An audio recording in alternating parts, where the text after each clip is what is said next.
আচ্ছা তোমরা সবাই একটা শব্দ জানো, আজাদি। আজাদি মানে কি জানো? আজাদি মানে হলো স্বাধীনতা। আজাদি মানে কি? আমরা কিন্তু দেশটা দেখে মনে হয় যে আমরা স্বাধীন, কিন্তু দেশের বাইরের অনেক শক্তি আমাদের স্বাধীনতাটাকে হস্তক্ষেপ করতে চায়, বাধা দিতে চায়, কিন্তু আমরা কি সেটা হইতে দিব? আমাদের হাদি ভাইকে যে মেরে ফেলছে, আমরা কি এটা কোনোদিন মেনে নিতে পারি? আমরা কি হাদি ভাইয়ের খুনিদের বিচার চাই? আমরা কি ওই খুনিদের সর্বোচ্চ শাস্তি দেখতে চাই? সবাই কি চাই? সবাই কি চাই? আমরা কি চাই? তোমরা কি চাও? জোরে বলো।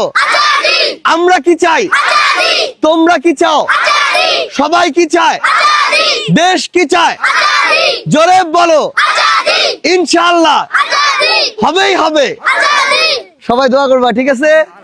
ঠিক আছে, আসসালামু আলাইকুম। ভালো।